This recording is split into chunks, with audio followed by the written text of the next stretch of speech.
तथागत बुद्ध और उनकी धर्म विज्ञान सम्यक संदर्भ भाग 2। तो स्वागत है आपका मेरे साइंटिफिक हिस्ट्री स्टोरी चैनल पर। तो चलिए शुरू करते हैं।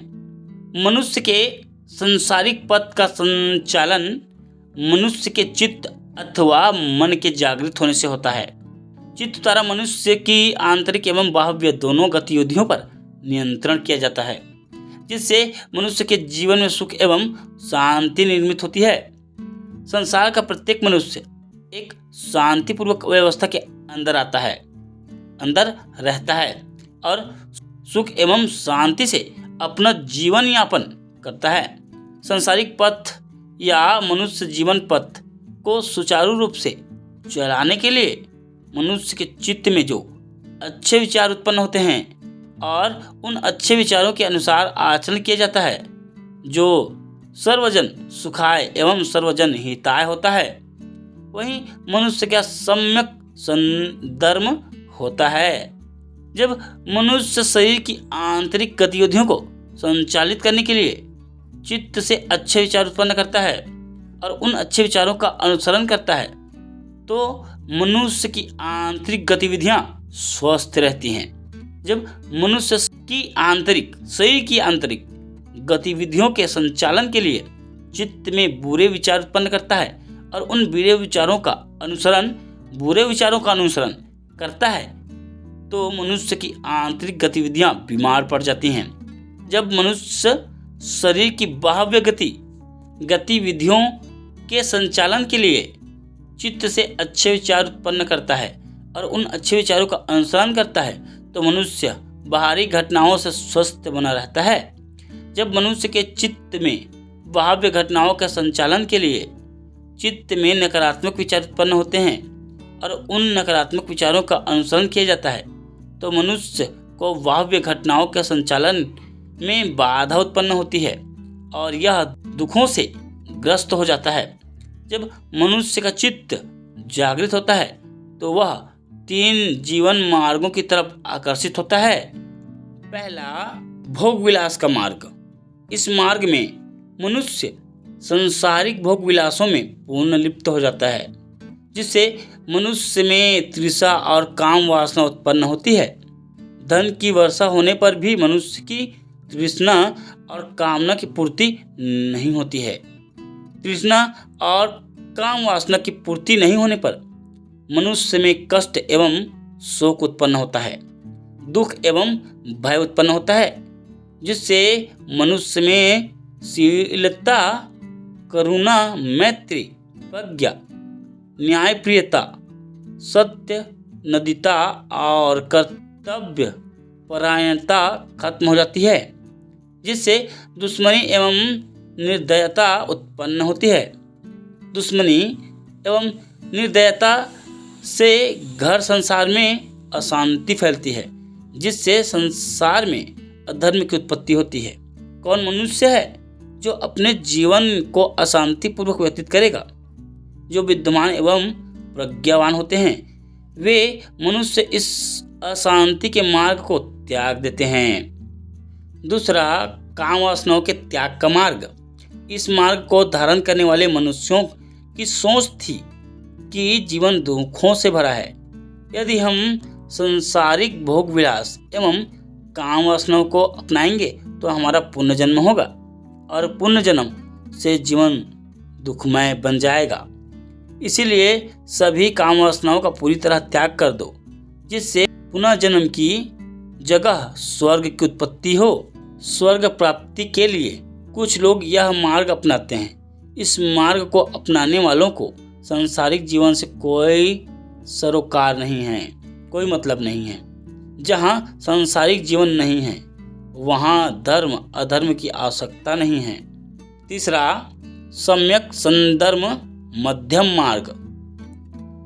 इस मार्ग के अनुसार धर्म का केंद्र बिंदु मनुष्य है और संपूर्ण संसार में एक मनुष्य का दूसरे मनुष्य के साथ संबंध होता है।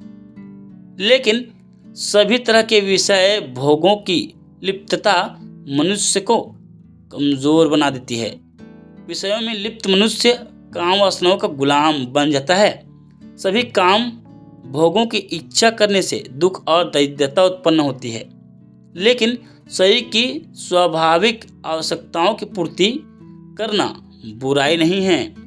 शरीर को स्वस्थ बनाए रखना एक कर्तव्य है, अन्यथा आप अपने मनोबल को दृढ़ एवं स्वस्थ नहीं बनाए रख सकेंगे और प्रज्ञा रूपी प्रदीप भी प्रज्वलित नहीं कर सकेंगे। ये ही सम्यक संधर्म का मध्यम मार्ग कहलाता है। समय समय पर धर्म की संकल्पना बदलती रही है। एक समय था जब बिजली, वर्षा और बाढ़ जैसी घटनाएं मनुष्य की समझ से परे की बात थी। ऐसी किसी घटना पर काबू पाने के लिए जो भी टोना टोटका किया जाता था वह धर्म समझा जाता था। दूसरे चरण में मनुष्य के विश्वासों, धार्मिक कर्म कांडों, धर्मानुष्ठानों, प्रार्थनाओं और यज्ञ बलियों को धर्म के रूप में समझा जाने लगा।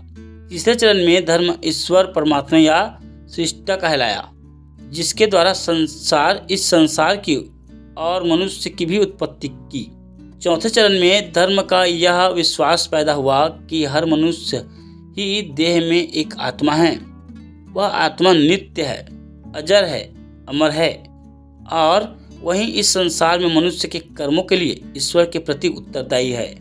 अब धर्म का यही अर्थ हो गया है कि ईश्वर में विश्वास, आत्मा में विश्वास, ईश्वर की पूजा, गलती की दोषी आत्मा का सुधार, धर्मानुष्ठान, बलि आदि करके ईश्वर को प्रसन्न रखना, देवी देवताओं पर धन दौलत अर्पित करना, जाति वर्णों के आधार पर मनुष्यों का विभाजन करना, अच्छी वेशभूषा बनाना, तीर्थ यात्रा करना, वैज्ञानिक चमत्कार दिखाना, भाग्य बताना, भविष्य बताना, देवी देवताओं के सामने नाच गाना करना, मूर्ति श्रृंगार करना, शारीरिक कष्ट देना, देवी देवताओं के महिमा गुणगान करना, देवी देवताओं के हिंसक दृश्य बताना, काल्पनिक एवं झूठी बातों में भ्रमित करना, देवी देवताओं को नशा कराना, खाद्य सामग्री भेंट करना, मूर्ति की पूजा पाठ करना, पद यात्रा करना, गोल